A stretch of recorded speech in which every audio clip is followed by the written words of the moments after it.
Once upon a time, two friends joined forces to bring you the best in horror entertainment. Brian from the north, Tim from the south, each bringing their own unique perspective to the horror community.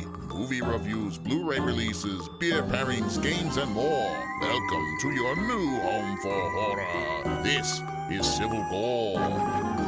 Hey there, everybody. Welcome to episode 138 of the Civil Gore podcast. I am your host, Tim. And this is Brian. And we have been quarantined now. We've been quarantined. For almost 30 days. No, I don't even know what days it is. It really is. This is the weirdest time ever. I don't know what month we're in anymore. I mean, I know it's April now, but really, yeah. I felt like March always is slow. I know. Well, I got up today and literally could not tell you if it was Tuesday or Wednesday. I had to sit there and really think about it.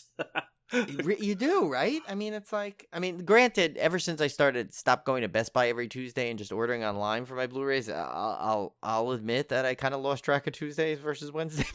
But now, really, I don't know what day it is. All right, well, let's get to our first chop. All right, Brian, so I'm going to start off with a downer and then end on a lighter note, I guess. I ran across an article of the 3 most disturbing movies on YouTube. And I was like, ooh, color me intrigued. Why not, during a global pandemic, watch the most depressing, disturbing movie I possibly can? So I found one called Megan is Missing. And who told us that this was so bad? Oh, it was Crystal from Horror Nights In. She had posted something about this movie. Yeah. That's right. She said, don't watch it, don't find it. Yeah, so I went out and watched it and found it. This one's from 2011. It is a movie about a young girl named Megan and her friend, and the story is told. I don't want to say found footage. I guess in a way it is considered found footage, but it's made up of video clips that she's taken with her friends and webcam recordings and that kind of stuff. Right, so it's all like live footage. And the first part of the movie is basically her and her friend kind of showing pieces of their life, going to parties, that kind of stuff. And they're young. They're like 13 and 14, I believe.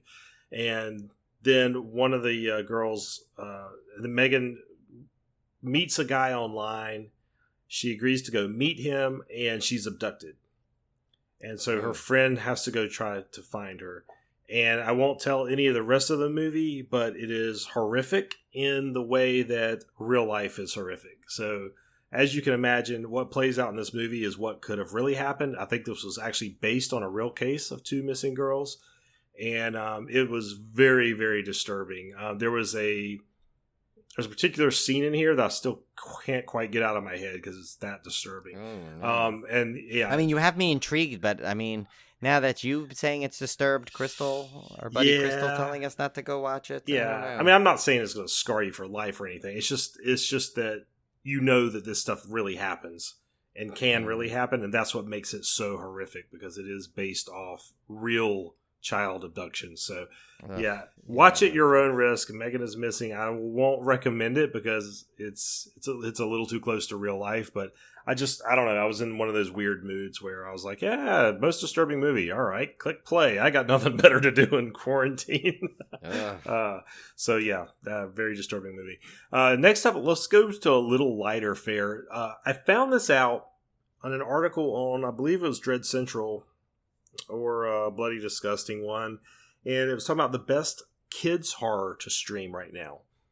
And I ran across this, and they were pointing out a Tales from the Cryptkeeper cartoon. And I had no clue this existed. Apparently this came out in 1993. And it's literally a Saturday morning cartoon version of Tales from the Crypt. Oh, I remember this, yeah. It's available on Tubi for free, Tubi TV. So if you want to go check that out, I started watching them. I watched the first 2 episodes. Lots of fun. It's got Cryptkeeper is like a blue color in this one for some reason. It's kind of weird. Yeah, he's not exactly screen accurate. Yeah, he is voiced by the original voice of the Cryptkeeper. And the stories are what you might expect from like a Goosebumps level of kids horror. I mean, they're kind of like, one is like these kids get shrunk and they are getting chased by giant ants, or regular sized ants. They're shrunk. And there's one about some kids that go into an old haunted house type thing. So, nothing that would traumatize your kids. It's definitely, Joshua watched some with me. He's 8. He absolutely loved it. So you were training him well. Yeah, if you want to watch some fun horror cartoon that's not Scooby-Doo, which is kind of rare to come across, then Tales from the Crypt Keeper on Tubi. I highly recommend that one. I'm going to go. There's 3 seasons too. I didn't know there's so many episodes. So I'm working my way through those now. What if that's available on disc in any form? I don't think so. Yeah, it's fun, quite fun. Into that. And then finally, the infamous Shudder movie that came out several weeks ago, maybe a couple months ago, Tammy and the T-Rex. This is oh man, how do I describe this movie? It's Denise Richards stars with Paul Walker, both of them very young. I can't remember when this movie was made. I think it was, had to be early 90s. And it's about Denise Richards plays a high school girl whose boyfriend, played by Paul Walker, 1994, her boyfriend, played by Paul Walker, ends up, through a series of very improbable events, having his brain transplanted into an animatronic dinosaur, an animatronic Tyrannosaurus Rex. And the brilliant thing about this movie is it was created solely because the director had access to an actual animatronic T-Rex. That's the only reason the movie was made. They basically said, hey, I got this T-Rex. Cool. Can I borrow it for a couple weeks? All right. Let's make a movie around it. And what's great about it is that in the movie, it is an animatronic dinosaur. So it doesn't look fake because it's supposed to look fake. He's not a real dinosaur? No. I just thought it was. No, he's literally an animatronic dinosaur in the movie. So when you see an animatronic dinosaur on screen, it doesn't appear fake because it's not supposed to be real. It's supposed to be an animatronic dinosaur. And it's spectacularly cheesy, as you might expect. There's some fairly fun and decent gore scenes in it. There's some very weird relationships between Tammy and said T-Rex. And I don't know, man. You have to watch this one. This is a fantastic movie for having a few beers with your friends and watching some night. If you haven't seen it, this is a great, there's always those movies that you love to show off to your friends because they're just like either so bad or so good, some so campy. This one falls right into that lane. Like, I would love to have some people over and watch this because it's just total WTF movie. And actually, I thought it was fairly entertaining, honestly. So I would highly recommend that. Was Shudder, Tammy and the T-Rex. Yeah, and this is the the R-rated version. Oh no, the unrated version, right? Supposedly there's like 2 versions. I have to imagine it is because I did see some fairly gory scenes in it. Yeah, I was gonna say I don't know what caused it to be. I had to run the kids out. I was letting the kids watch it because I was like, oh, how bad can it be? It's an animatronic dinosaur. And then there was a couple scenes I had to run them out of the room because it was like a little too horror-y. Yeah. I mean, but I think it's probably in the end might have been able to be okay, right? I don't think it's too bad. No, it's not too bad. Yeah. It may have some language and stuff in it. I don't remember, but yeah, very, very young Paul Walker and Denise Richards was kind of interesting to see too. Yeah, I've been meaning to check that out. I want to say I've seen like pieces of it when it used to be on cable, but I need to revisit that. Yeah, that Shudder has so graciously re-aired it. Yeah. So the next thing I wanted to do is, I know this has been out for some time, but for some reason I kind of discovered it, and I mean, and I was like, to me it was like kind of like, wow, what a great premise, and I think it probably benefits now more than it used to because of the fact of things hitting early. But Walmart and VUDU, I guess. Well, VUDU is run by Walmart. Yeah. VUDU is a lot of digital copy services, but they have something there called Disc Plus Digital.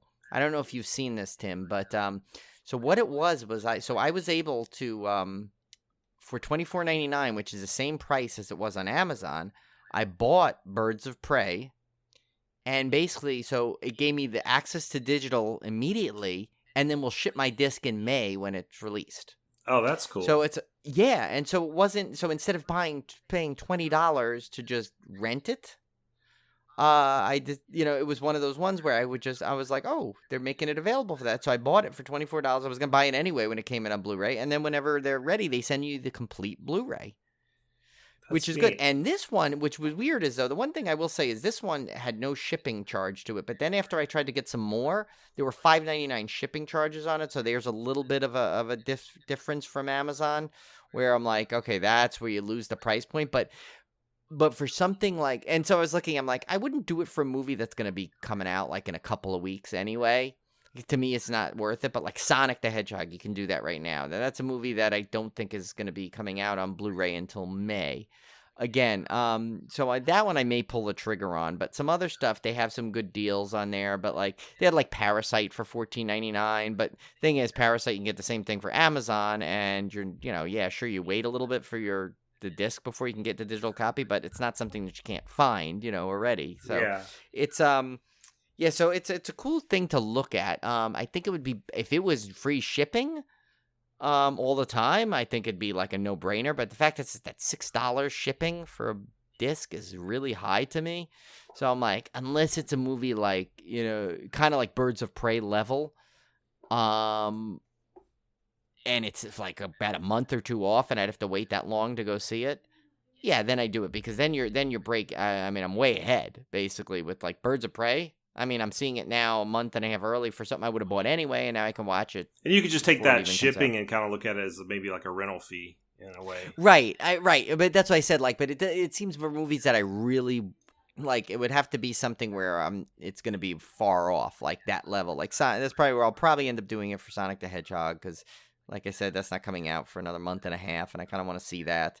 So I think it'll depend on the movie, but it's still a cool option for those that, like to really watch things right away, but also like to have the physical media like me. I love the digital copies, but I also like to have the physical copy. And I could see them probably doing, like, with certain, the less blockbuster type movies, if they did that, you could probably, depending on the movie, you could probably find ways to justify that cost. I'm just thinking like new horror releases and stuff.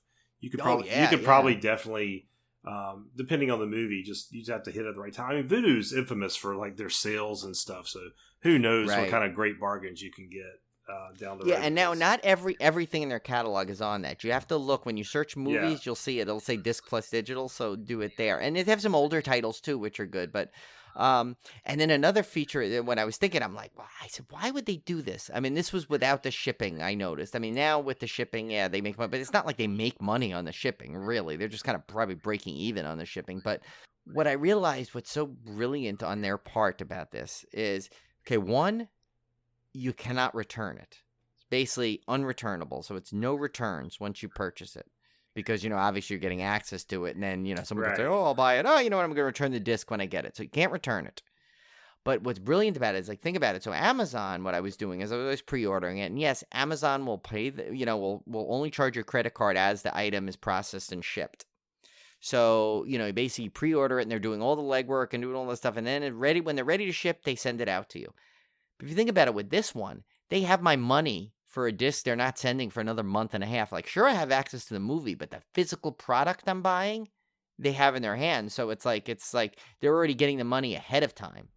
Yeah. Which is probably where they benefit from. But, I look at it as like, well, I'm benefiting because now I have my movie, and like whenever you ship it, that's fine, but I'm still going to watch it to death already, because I end up watching a lot more in digital anyway, even though I like the physical copies because I like the visual of my collection. But VUDU is a good source because, like Tim, like you were able to get the whole Friday the 1 through 8 on Friday the 13th for like what, like $13? Yeah, 13. Or 13. Yeah, I got $13. I got what else did I get? Let's see. I'm looking through my catalog right here. Oh, I got the Houses October Built 1 and 2. Oh, that's right. Yeah, you got that one for fairly cheap. So yeah, they're always running horror movie sales on VUDU.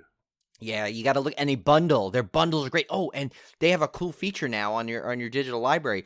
It's called lists. So I basically put all my Friday the 13th in one folder.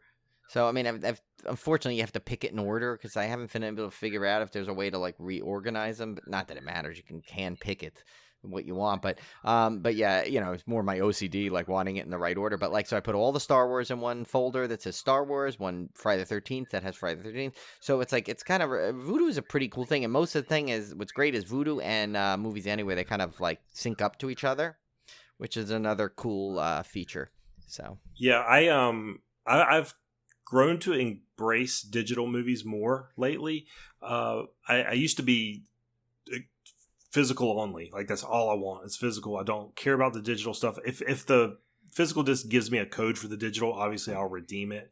But with VUDU's great deals on like that Friday the 13th set for $13 to get all those movies, I've kind of grown to really enjoy collecting some of the digital stuff too, just because you can get them at such good prices. I mean, I can't go out and get the Blu-ray of some of these movies for what I can get the digital copy. And if I just want to watch it and have it available to watch anytime, maybe I don't care so much. Now, granted, I'm not getting the features and stuff of a physical disc, but for certain movies, it actually fits really well. Yeah. Oh, and actually, it's funny you said that, because I just got an ad sent to me. So they do kind of fun deals too. Like, so you can order that pre-order the Trolls World Tour, which is coming at theater at home. But when you rent it, they'll also give you a free rental of the first Trolls movie. Oh, so they throw in some stuff. VUDU does a lot of good like bonus stuff. And they between their package deals and their their bundles and their bonus things, they got a really cool thing going there. I mean, and it's like, I mean, granted, my primary sources I'll buy from Amazon or Best Buy, but like I definitely will start doing some checking. I'm like going to check every week on every Tuesday when they release them to see what's available in terms of that disc. Digital thing. That sounds it's kind cool. of a cool process. Yeah. Next thing I want to do is I don't know if you got to do it, Tim, but I represented Civil Gore proudly, I think, in this, which was the Anna and the Apocalypse tweet along last week, which was a great thing. I had a ball because it's one of my favorite movies. I love it.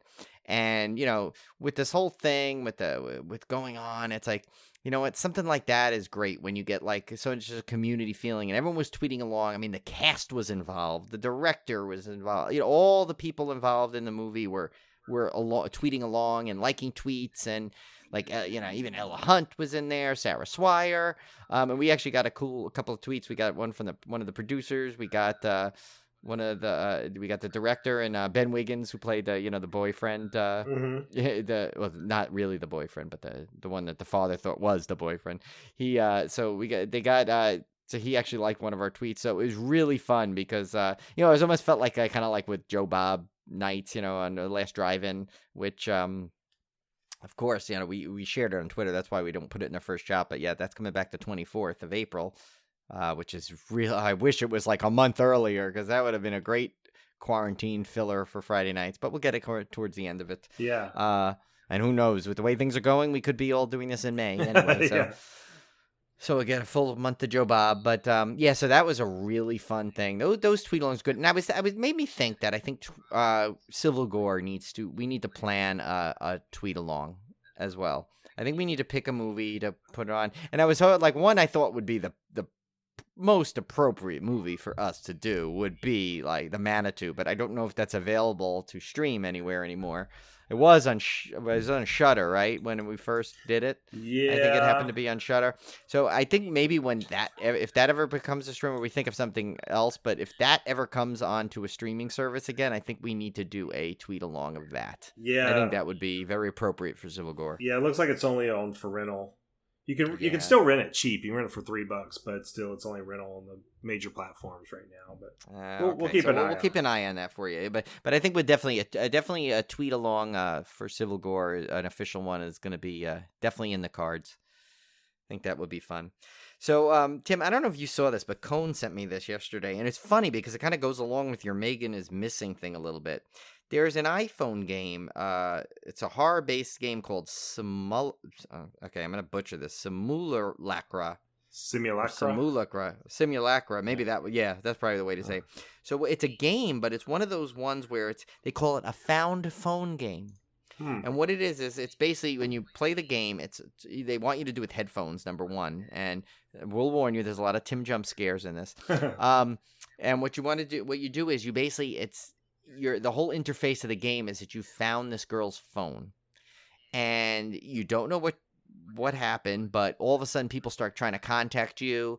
Basically, she apparently is missing. So you basically have access to all her phone. There's a couple little mini games in there to like help discover pictures and lost videos and stuff. But like you have her crazy ex-boyfriend texting you, trying to find out where she is. And you have like I guess she's also on some kind of dating app, and there's this one dude on there. And so you're basically interacting and trying to piece together what happened to her. And then randomly she'll like there's a site, I guess Jabber or something, and she'll post on that, and then it makes no sense because she's supposedly missing, but yet she's all of a sudden live posting from her house, and there's this mystery, and it unsolved all by like finding things on her phone and different things, like looking at her pictures and you have to start remembering stuff you find, because it could like later on there could be one little sentence that the guy says in a text, and then it says like, and then you have to kind of almost have that remembered a little bit, or you have to quickly scroll back to go see what it was, because it'll need to be in there, like, and it's kind of like it's like a mystery found footage-y game, but like you're in the middle of it, and it's like you're basically kind of like own this girl's phone, and she's missing, and everyone's trying to find her, and you're trying to help. So it's really cool, and it's free. That's the best thing. It's free. I guess it was Sarah is Missing was the first version of this game, and that's like $5, but this one is completely free. So definitely good to check it out. I was playing it. I was like, oh, let me look at this thing. Next thing I know, it was 2 hours later, I was playing this freaking game. And it's like, it's addicting. So I'm like halfway through. And if you sign into the app, iPhone Game Pass, it'll at least save your progress, which is good. So you don't have to like play it all the way through. But, and it's cool. It does track your progress in another way too. If you go into the one screen where it shows the memos. So it kind of shows you what objectives you're trying to do in case you forget. Or in case it gets, because sometimes you're literally like back and forth trying to research 8 different things, and and it's like I'm like, what was I even doing anymore? But you can look on the thing, so it's really cool though. It's a really cool premise, and I'm like, it's like more, it's kind of fun, and it was like before I knew it, like I said, I was like 2 hours was gone because I was so invested in this game. So it's really cool. So I definitely want to check it out. It's a Simulacra. It's on iOS, and I think there's an Android version too. And actually, I think I saw it on Steam also. But I think it's cool when it's actually on your phone, because it's like it plays with your mind a little, because there's a couple of times you'll get someone will call you on it, and it looks like it's your real phone ringing. Oh, so it's kind of like, cool. Whoa. Yeah, it's kind of like, what the hell? So yeah, definitely check that out if you guys want that. I mean, for free, you have no reason not to try it. That sounds cool. Yeah. Yeah. All right, guys, so let's get to our main feature this week. We are covering the Shudder film Daniel Isn't Real. Came out last year, 2019, directed by Adam Egypt Mortimer, starring Miles Robbins as Luke, Patrick Schwarzenegger as Daniel, Sasha Lane as Cassie, Mary Stuart Masterson as Claire, Hannah Marks as Sophie, Chukwudi Iwuji as Brown, Peter McRobbie as Percy Thigpen. A troubled college freshman, Luke, suffers a violent family trauma. He then resurrects his charismatic childhood imaginary friend Daniel to help him cope, not realizing how dangerous Daniel is. So like I said, guys, this is available on Shudder right now. This is a very interesting movie because it starts off with a literal bang. I mean, the trauma that Luke experiences is portrayed in the movie and was quite well done and quite shocking. Yeah.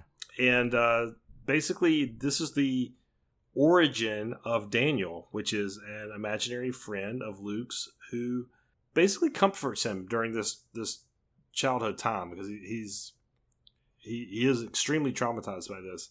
Yeah, like his parents are fighting, and I guess they're, really bad, and it's really, he's trying to look for an escape, and, it's like, I mean, most kids, a lot of them have imaginary friends, obviously, when they're a kid, or some kind of, like, they, maybe it would be a teddy bear or something that they would treat as real, it's a very common thing, but it's like, in this, it's, it's like, this, it actually visualizes to him as a young boy, his age. Yeah. And so, yeah, and it's, of course, you say, oh, it's so cute. He's got an imaginary friend, but things do turn. I mean, obviously, we're not gonna. It's weird, we always have that fine line we have to walk when it's a. I mean, I know the movie's been out a little bit, but it's since it's new to Shudder, that's probably a lot of people's first exposure to it. Even though I think it got some nominations in the Fangoria Awards. Yeah. The Chainsaw Awards. And it's one that I've had on my list and I've always wanted to see because I remember seeing the trailer and really being intrigued by it. So this was one that I was kind of always on my radar. And plus, when I saw that it was from the producers of Mandy, which is another one that both Tim and I really loved, it was definitely on my list. Also, the director, Adam Eja Mortimer, got some good horror cred. He did the New Year's Eve segment of Holidays, that movie. He's got an upcoming one that looks pretty interesting called Some Kind of Hate. I'm sorry, no, he did Some Kind of Hate. And he also, which is kind of actually, if you look at the plot, very similar in some ways to this one. But then he's got the upcoming Arch Enemy with Joe Manganiello. Oh my God, Manganiello. Yes, Joe Manganiello. Is that Olivia's? That's Olivia's number one free celebrity hookup. Oh my God, even more than the Aquaman dude. Oh yeah, that's her number one dude. That if he ever comes on, you will hear Olivia scream. You will hear her gasp like a schoolgirl. She loves him to pieces. And I actually saw him in real life and did not know it was him. Did I tell you that, Brian, about Gen Con? So no, when I was, and he's a big gamer. Yeah. He's actually a real gamer. Well, see, I went to Gen Con a couple of years ago, and there was a D&D table in the very back and I didn't pay much attention to it. And I was walking by and I saw this guy, and I actually did a double take. And I was like, damn, that guy looks just like Joe Manganiello. And I know what he looks like, believe me, because my wife's in love with him. So I was like, damn, that guy looks just like him. But I was like, no, he's not big enough. Because, in the movies, they're all bulked up. Well, he was not all, he's not all bulked up. So he didn't look that big to me. And I was like, well, that couldn't be him because he's not, he's not physically big enough. But I was like, God, it really looked just like him. That was pretty impressive. So then it wasn't until I'd gotten home, days later, I'm flipping through and ran across some article where he's talking about being at Gen Con representing D&D because he's a huge Dungeons and Dragons player. He's got a whole... And did he also say, I saw some weird dude staring at me and did a double I don't know. But I didn't realize he had a whole room. He has like a whole room dedicated to D&D in his house. And I was like, but I was kicking myself because I was like, if I had known that was really him, I would have had to have gone up and said something or got him to like at least take a picture or do something for Olivia because I just thought that was hilarious. And oh man, Olivia was so pissed when she found out. I was literally, I was like 3 feet from him at Gen Con and she wasn't there because she would have gone absolutely nuts. Yeah, no, he did because he was on a Big Bang Theory. He had a cameo where he was in Will Wheaton's gaming group. Oh yeah, I can believe it. Yeah, he's like a big gaming nerd, but which is another reason I have to keep him away from Olivia because she married a nerd. I know she's basically just meeting a buffer you. That's what. Yeah, like I always tell Olivia, he has nothing I don't have except looks, talent, and money. Oh no, it's just the muscles. That's all he's got different. And it's not, it's not like you're a scrawny person either. So unfortunately, as quarantine goes on, the scrawniness could move. My stomach's expanding more than my muscles are. So yeah, somehow it's like I felt like I was eating worse, but I lost a pound. I'm at my lowest weight. Well, that's good. See, I'm running like 15 years. I don't know what happened. I'm running every day, but all it's doing is helping me maintain my weight. I'm not losing weight, which was the goal of my running, was to lose weight. That's not happening. Now I have to run just to keep from gaining weight. So it's pretty, I'm not eating good. Well, you know what I think really is the key? So not that like we ate a lot. I mean, we try to eat as much as home as possible. Just ever since I went on that health kick starting last year, and I really I had my cheat days every now and then, but I was really hardcore. I was strictly like every day was like my yogurt bowl and a sandwich and yogurt. It was pretty much the same exact thing I would eat every day. And then, we'd have a nice dinner. Every once in a while, like on the weekends, we'd have maybe we'll get a pizza or we'd go out to eat or something like that. But still, I'd pretty much be pretty good, except when we go on vacation. Maybe I'd have a couple of cheat nights and stuff. But I'd still try and stay, what I could onto my thing because it was more of a cholesterol based thing. But when I realized it, I was like, I'm looking, I'm like, okay, I still don't really have butter ever anymore. I don't really have things with like added sugar. It's all like sugar that's already in things. And if I do have any kind of sugar, it's actual sugar, not something processed. And I really don't have red meat that much anymore. It's like I'd say once every 2 months I was like having red meat. So I'm like, so now, not that I'm even replacing it with that, I'm just not eating the same type of things. Like sometimes I'll have, like Julie made a couple of pumpkin breads in the beginning of this thing, and she made her these amazing crack cookies, and which I call them that because it's funny. It's like she uses no butter in them. She adds sugar, but she uses a coconut oil instead of the butter, and so it just makes these cookies like have this really addicting flavor to them. But actually, as far as like chocolate chip cookies go, we use the dark chocolate chips. They're actually, I guess, kind of as healthy as a chocolate chip cookie could be. Nice. So yeah, and so I've been eating those, but so I'm like, oh my god, I'm gonna blow my. But I weighed this morning. I weighed myself, and I'm at 160, and at my worst last year, right before we went to New Jersey HorrorCon, I was at like 183. Wow, so it's like, good. so yeah, so it's like, but I was really hovering most of the time. Once I dropped the initial weight, I was still hovering around like 162, 164. But now I've dropped to 160.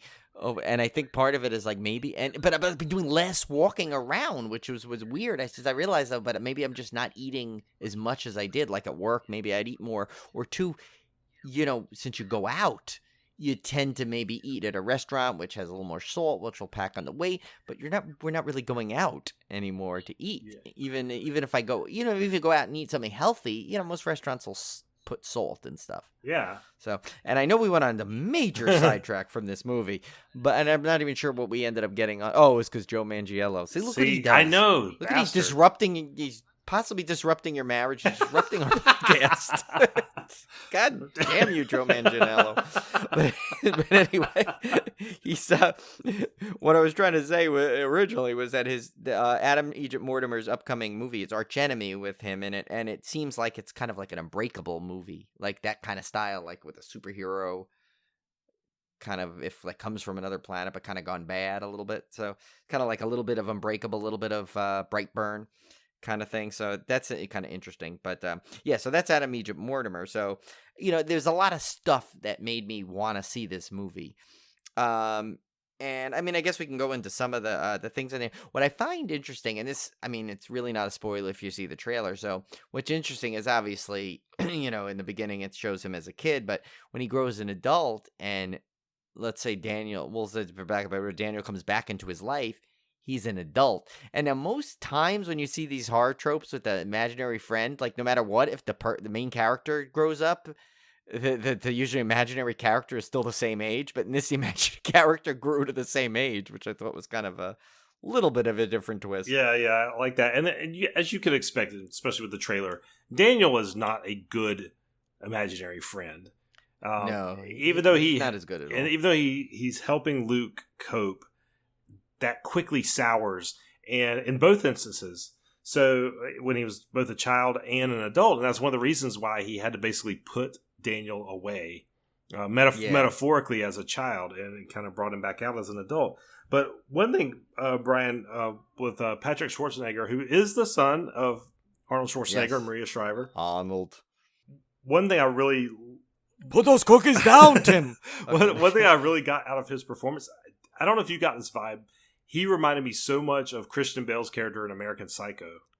Did you get that vibe? Yeah. Yes, because it was the skinny, slick back hair. Yeah, he had the slick back hair, and he kind of had the same mannerisms and the same kind of brutality to him and stuff. So you really, really got that vibe from him. Now, in the trivia, we'll find out later, he was trying to kind of emulate Nicolas Cage, which I thought he did. Yeah, which I saw in some spots. Yeah. But, I would go more, like, actually, now that you said that, it's definitely... I'd see almost more Christian Bale, American Psycho, than Nick Cage. Yeah, Nick Cage is Nick Cage. Yeah, I mean, he was probably. I bet you when he was trying to channel that, it was pre-alpaca.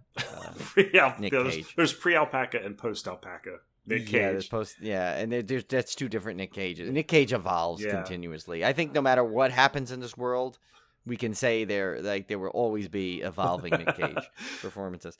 But yeah, and speaking of the performances, actually they were all pretty solid in this movie. Yeah, they were. The acting was stellar in this movie. I also wanted to give a shout out to the cinematography because, and again, there's got to be something with these producers of Mandy and their use of color, because this movie had the same bright pops of color in it that you saw in Mandy and you saw in Color Out of Space. Not to that extent per se, but there were scenes like, for instance, there was a great scene where they're looking down through this hole and like the backdrop is blue and then their heads come in black and they're looking down in this tunnel system that they're getting ready to go into. And then the whole tunnel system's like this lit red. There's scenes where Luke is looking at this dollhouse, which figures in the story in terms of that's kind of where he can lock Daniel away. And anytime you see scenes with the dollhouse, there's just like this red filter, gel filter. It's really neat. I've always been a fan of that. I think I probably first became a fan of those filters when I saw Creepshow for the first time, because it uses that very heavily. Yes. And so this movie has a lot of that. So I really, really enjoyed that. I like the cinematography behind it. Story-wise, I think Brian and I both agreed that it felt a little disjointed at times. I think Brian summed it up perfectly. He said that he liked parts more than the sum of the parts. It's like the opposite of what usually people say. And I think I would agree with that totally. I liked parts of this movie more than I liked the entire movie as a whole, because I felt like the premise was good and maybe a little familiar. We've seen kind of this imaginary friend thing before, but I don't know that I felt like the payoff. I guess in my mind I was expecting more of a payoff to the movie. It has some good sequences. Like I said, I like the cinematography. I like the performances. There were certain scenes I really, really enjoyed, but as a whole, it just never quite clicked for me. Not saying it was a bad movie. It was entertaining, but it didn't blow me away. It wasn't one that I'd say, "Oh, you got to see Daniel. Is it real?" It's it wasn't that level. I found it enjoyable, but after I walked away from it, I'm kind of like, eh. So I don't know. I don't know if you felt the same way, Brian. I think you did. Yeah, no, I mean, it's something that, I mean, I would definitely recommend it, but in terms of, oh yeah, it's on Shudder, you should check it out. But like, not to be where I would say, like you said, I wouldn't say, oh my God, you got to see this. Like, there are movies that isn't like Color Out of Space. When I was done with that, I tell people, oh my God, you got to see that. And Mandy, you got to see that. And countless others. But like in this one, I would have said, if someone would have said, oh, so what, I mean, if they say what's on Shudder that you might want to watch, I mean, it might be in the conversation, but it wouldn't be the top. There would be definitely other ones I'd say recommend first on Shudder. Now, and this is not so much, and I'm not trying to knock this film, because I think like maybe a couple of tweaks or or something could have like made this better. And it's weird to even say that because like we said, we like so many parts of it. And even something, I know we said we like the performance, but even all the characters were pretty, interesting. There wasn't a character that didn't kind of hold my interest, like the girl he's going after. Mm-hmm. They're very interesting. Wait, I forgot the name. Cassie, right? Cassie was the girl, the artist girl.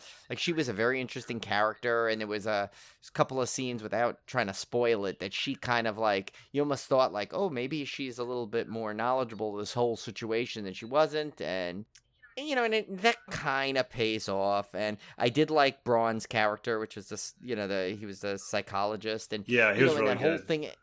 Yeah, and the whole opening where it was tying into the opening scene with the shooter in the restaurant. I mean, there was like it just like and I don't even know. I feel bad criticizing because I don't know what needed to be done to make me feel like, okay, this is a more complete movie now. Like, I don't know what it could be, and it could be that's something on a repeat viewing, maybe it doesn't stand out as much, and it's hard when you watch a lot of, the more you watch, the more you're gonna, things stick out more like this. So, I don't know if maybe 5 years ago watching this, I would have been so critical of. Well, I think for me, I kind of figured it out in my mind was I expected, and I hate to say that I expect a twist in every horror movie because that shouldn't be the case. But I expected it to maybe surprise me in some way, and it never really did. Does that make sense? Yeah, that's a good point. I was kind of thinking that too. That does make sense, because especially with all, M. Night Shyamalan really like ruined a lot of like horror movies because he had such great twists to all his movies that now you want it. Yeah, and I don't want to even say twist because just to take an example of one we covered recently, Satanic Panic. I wouldn't call those necessarily twists per se, but it was unexpected and surprising. And from scene to scene, I was constantly surprised. In this movie, I kind of had a general feeling of how it was going to play out the entire time. And then it ended up playing out exactly as I thought it would, which actually was the surprise to me that it didn't take a... You surprised I surprised myself because I thought it would actually do something unique and different. And it kind of played out into this kind of story that I somewhat expected going in. So I don't know. Especially when you get into movies about imaginary friends and stuff, I think you always kind of have this expectation that what's real, what's not real. And there's kind of like maybe this mystery around, is he really in the imagination or is he not? There's like the psychological thriller aspect of it. And I never really got that out of this movie. I never really got that sense that there was something surprising that they were hiding from me, and then all of a sudden they're going to reveal it. So I don't know. And to me, it just didn't feel dynamic or surprising enough. Yeah, no, I hear you. And actually, I have an idea that could make something of that genre, but I'm going to tell you off the air because I don't want it spoiled. Yeah, I don't. In case we ever, if you and I write this story, Tim, I want it to be a surprise to the audience. But I have an idea. Yeah. But we can discuss that later. But yeah, so I guess we'll go into some, some of the other things. I will say Austin Miles is he's getting some good horror cred. He was, of course, he played the boyfriend in Blumhouse Halloween. Yep. Mm-hmm. The one that was, unfortunately got killed at the babysitter's house. But and it was nice to see Mary Stuart Masterson. Like, yeah, I really like seeing her. She's still acting. I mean, it's not like she's been gone, but it's kind of good to see her like I guess, and the stuff she was in, I hadn't been watching, so it's kind of glad that I got to see her again. She was one of my favorites. But we really only have two pieces of trivia in there, and they're both very similar. But I guess we'll go over them. It's in an interview with the New York Post, Patrick Schwarzenegger said he was inspired by Nicolas Cage for his role, and was really excited to work with the producers behind Mandy, like we said. And then also, again, the next one is just that he was drawn to the script because he loves Nicolas Cage and wanted to use his style of acting, which we kind of said was more of Christian Bale. Yeah, I felt it off. So. Yeah, more of a Christian Bale look, I guess. I don't know. Yeah, I don't know. I would go more American Psycho than Nicolas Cage, but whatever. I mean, you got to have your inspirations, and Nicolas Cage is as good as any, I guess. He sure is, alpacas and all. But so yeah, I mean, so that's it. I mean, if if you have Shudder, no reason not to check this out. It's not a very long movie. I think it's just over an hour and a half. So it's it's definitely I mean, like I said, Shudder has so much now. It's not like Shudder in the old days when we started this podcast when there was just kind of a handful of stuff. Now Shudder is so packed that literally you can be quarantined for another 2 months and you probably won't get to see all that they have on there. Oh, and such a bargain because it's still inexpensive for a streaming service. I was trying to sell somebody on Shudder the other day, which I do all the time. But and he was talking about like, what do they have on there? Do they have new stuff? I'm like, they have new stuff every week. And originals. Like they now have original series, they have original documentaries, and they have original films. And I was like, that's just in addition to the new content they put out every week. And when I say new content, it could be old content, like classic content, which to a horror fan is just as good as a brand new movie because we love going back and watching that stuff. Some of the stuff that you can't maybe see on any other streaming platform. Yeah. And don't forget, if you watch this on like, a lot of times I'm watching my stuff on the iPad, but if you watch it on like a Fire Stick, you get like 3 like almost like cable channels. There's 3 little like selections. And I remember the other night after I was done watching Daniels Are Real, I was like, oh, let me see what's on the streaming thing. And the Furies was just starting. So I watched that again, and I liked that. And Julie actually kind of got into that one. We were watching it, and although she had to look away for a couple scenes because it does get a little bit gory at parts. But and that's a great one, and it was kind of fun. I'm like, oh wow, it's like almost like I'm watching. They almost make it like it's on the Fire Stick. It's like a cable channel too, of 3 different horror cable channels in there, and of course you get. I mean, as far as I'm concerned, if you just buy it for Joe Bob, you're still getting a deal. Yeah. Because the Joe Bob double features on Friday night are like, what are they, like 4 hours plus of entertainment? I mean, if you look online, I hate to be a Shudder commercial, but just to show you, right now, they just added The Exorcist, Friday the 13th, 1 through at least 5, I'm seeing. I thought they had all of them. They might have all of them, yeah. Let's see. I'm trying to pull it up. Yeah, Friday the 13th they have parts 1 through 8. Satanic Panic, which we covered. The Great Red Christmas. Oh yeah. In the Mouth. They have One Cut of the Dead. Yeah, In the Mouth of Madness they just added. I mean, this is all stuff they added in the last couple weeks. So. Yeah, and they're doing that promotion right now, and with a 30-day free trial, you can get, I think it's like Shut In is their code. They also have that they're doing the halfway to Halloween thing, so they're dumping a ton of content on it. And this month has 2 of the biggest things ever. That Curse Films series starts this week. Yes, it starts tomorrow, I believe.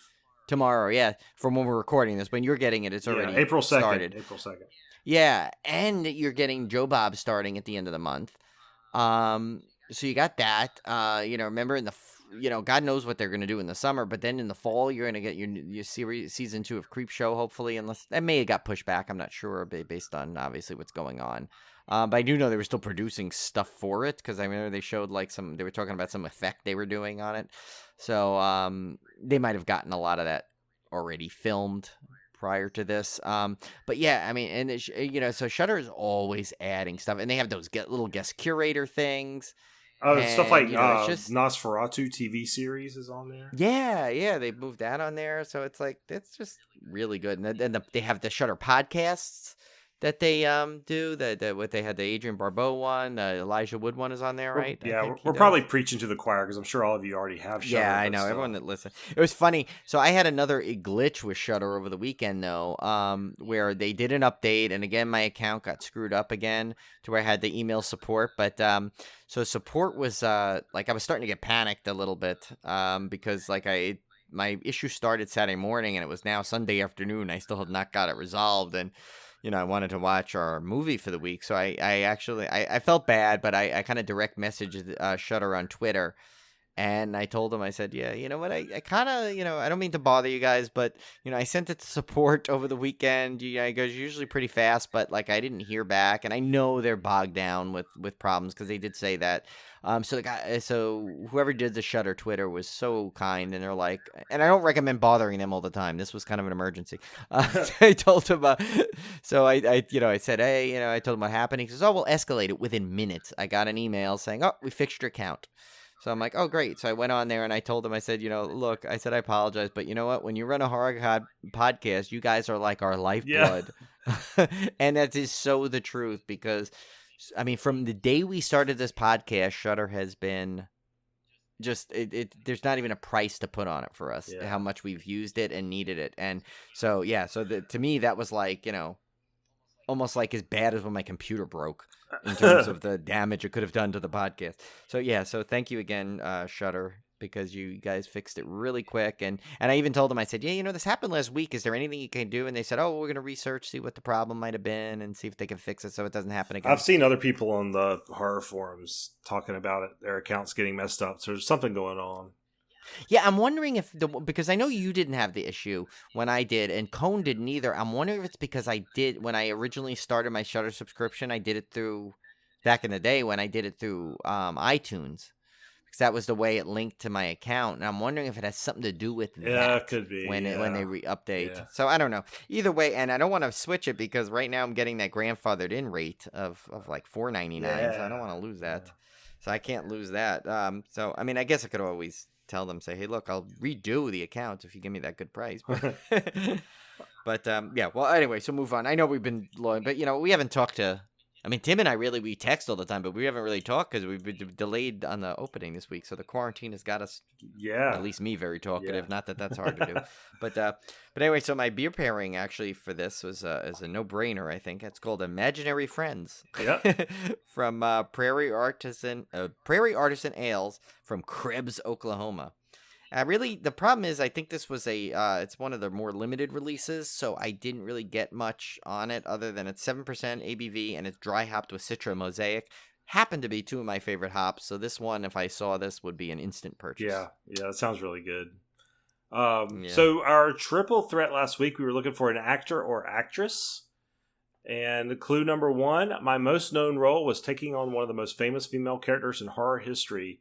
We were talking about Laurie Strode, Scout Taylor Compton, who played the iconic final girl heroine Laurie Strode in Rob Zombie's Halloween. Who, by the way, was a true highlight to those two. She really movies. Was, yeah. That may be polarizing to some, but the one constant is you have to say, now granted, she had possibly one of the hardest pair of shoes to fill. For sure. But she did a fantastic but you know what? job. Oh my God, I think she's fantastic. Yeah, she is great. Clue number 2, I almost had a leading role in 2 other remakes of classic 80s horror franchises. She was actually up for the role of Donna Keppel in the Prom Night remake, losing out to Brittany Snow, and Jenna in the Friday the 13th remake, which they say is actually not a remake, but we'll that's a debate for another time. Really? What do they say that is? Eventually losing out to Danielle Panabaker. I've read from people involved with that film that they consider it a true franchise entry, not a remake. What? Or not a reboot. They consider it a official new entry in the series. I have read that. I've read that. Now, I'm not saying everybody shares that opinion. But I do not. I can tell you that. But I'm saying. Not that I didn't like it. I liked it. I'm just saying I don't see how that. There's a controversy about whether that is a reimagining, a remake, a reboot, or just a entry in the series. Yeah, it's kind of interesting topic. If you guys have any thoughts on that, please email us. We need to go back to those questions online we used to. Clue number 3, while also being a musician, I once had a role playing a well-known heavy metal musician. Scout actually played Lita Ford in the biopic The Runaways. That was a pretty good movie. So this week, for your triple threat, we're looking for a director. This is a good one. So clue number 1, listen carefully. While I directed only one film, I acted in 4 films of a very popular horror franchise.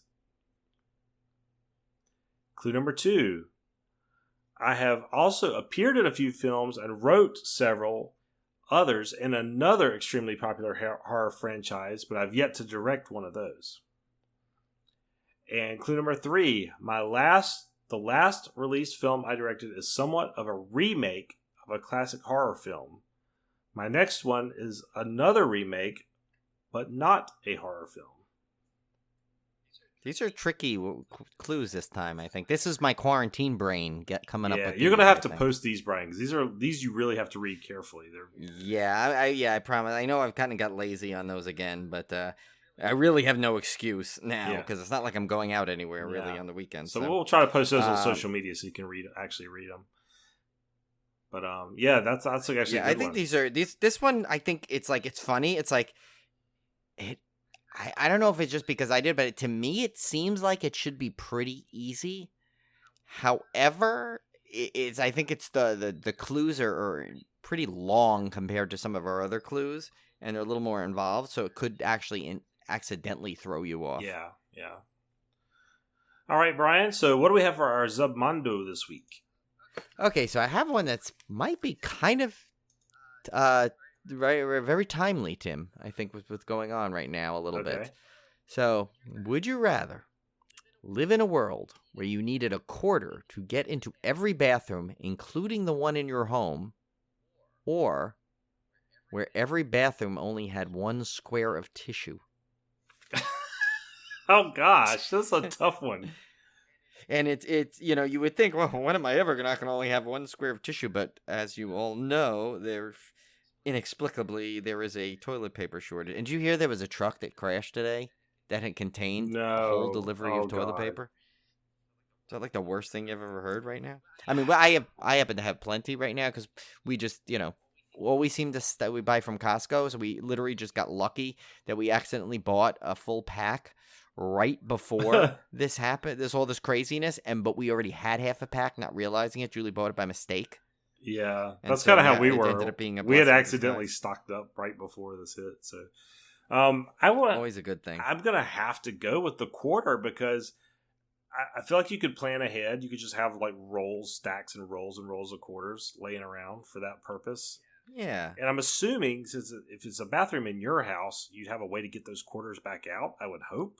So you could just reuse That is true. Yeah, you might only need one. Yeah, it'd be like the Aldi shopping cart. You just need one quarter, and as soon as you get done, you just get it back out. But I can't live with one square of toilet paper. I am infamous. This is like toilet paper shortage is like my worst nightmare because I'm infamous of needing a lot of padding. Like I need my toilet paper. I couldn't deal with one square. No way. Yeah, no, I could, and it's like I know, like if you think about it, like the ladies actually need it no matter what they do. Well, we need it, only for our movement, so to speak. But yeah, so we, if you think about it, it's like, to me that would be a no-brainer because I mean, and I've actually been as good as I can be with this. I mean, even though we have plenty and probably based off our usage could probably go almost to the end of the year and have enough with the, I mean, there's only 2 of us in the house. I mean, I know it's a little challenging for you. You have, there's 4 of you. But yeah, no, I think I would definitely have to go with the quarter because like you said, I didn't even think about that factor is that literally you could just probably get you have to exploit the loopholes in these Mondos. You do. But that's the whole thing. There's no rules that says you can't. I mean, you can't really change the question, but your answer is it. I think that's part of the game. Yeah, make assumptions. Is the challenge to come up with why you pick this one and why it's better. Yeah. Because there's I mean, yeah, granted, we've done some where it's like you pretty much lose either way. It's better like which is the lesser loss, but yeah, so here's the little Zamando fact that they like to put in there. Is a quarter or free, 1 square of tissue or a million. The first toilet stall in a public bathroom is usually the cleanest. Slobs in need of privacy do their slobbiness shy away from it. It's like a weird statement though, the way they said that. It kind of makes sense though. But yeah, no, I know what they mean. Like the first toilet stall, yeah, because they usually for some reason they want to go like I tend to do that too, like because usually the closest one is usually right by the sink, so you don't want to go there. You know what the worst thing is, and I hate when this happens. Do you ever get stuck where you have to go, and there's like literally 2 stalls, and so you have to use the handicap one, and then the person in the stall, the regular stall, leaves, and you come out of the handicap one, and you get the dirty look. Isn't that horrible? Like, what are you supposed to? I'm like, wasn't my well, it's sort of like fault. It's sort of like the not in the same way, but like there's times where I've like at work there's 1 urinal and there's 2 stalls, and so there's like weird timings where I just need to pee, and so I have to go in a stall because the urinal's occupied, and then like the urinal guy leaves. And then somebody comes in, and they're probably thinking like, "Why is he peeing in the stall?" Like, you know what I mean? It's like it's just a weird timing issue. That's what guys think about in the bathroom. If all you got girls out there listening, these are the kind of moral conundrums we have to think about. It is. It's seriously, and you know what's bad is too. Is like it's like because if you think about it, right, the handicapped stall is not handicap exclusive. It's handicap. It's handy capable. Yeah. It's made so a handicapped person can have a stall to use, but it's not reserved for them at all times. Yeah. And I'm not trying to sound mean about this, but I had actually come up with an idea where, and actually it was funny because I was talking to Julie, and she goes, "I don't know if that'll work." And I said, "No." And I think it was because I wasn't explaining it properly. Because I think finally when I explained it, she saw what I meant. Someone created it though, and I said, "Why not make and I got the idea from one being in just a regular stall one time and feeling, being in a handicap stall and feeling guilty one time, and two, when I was putting on it, adjusting my GPS in the car. I know you're like, how are you gonna correlate those together? But what it is, that suction technology that you use to put on a windshield, where you kind of like put it on and then you clip it and then it goes and sucks on.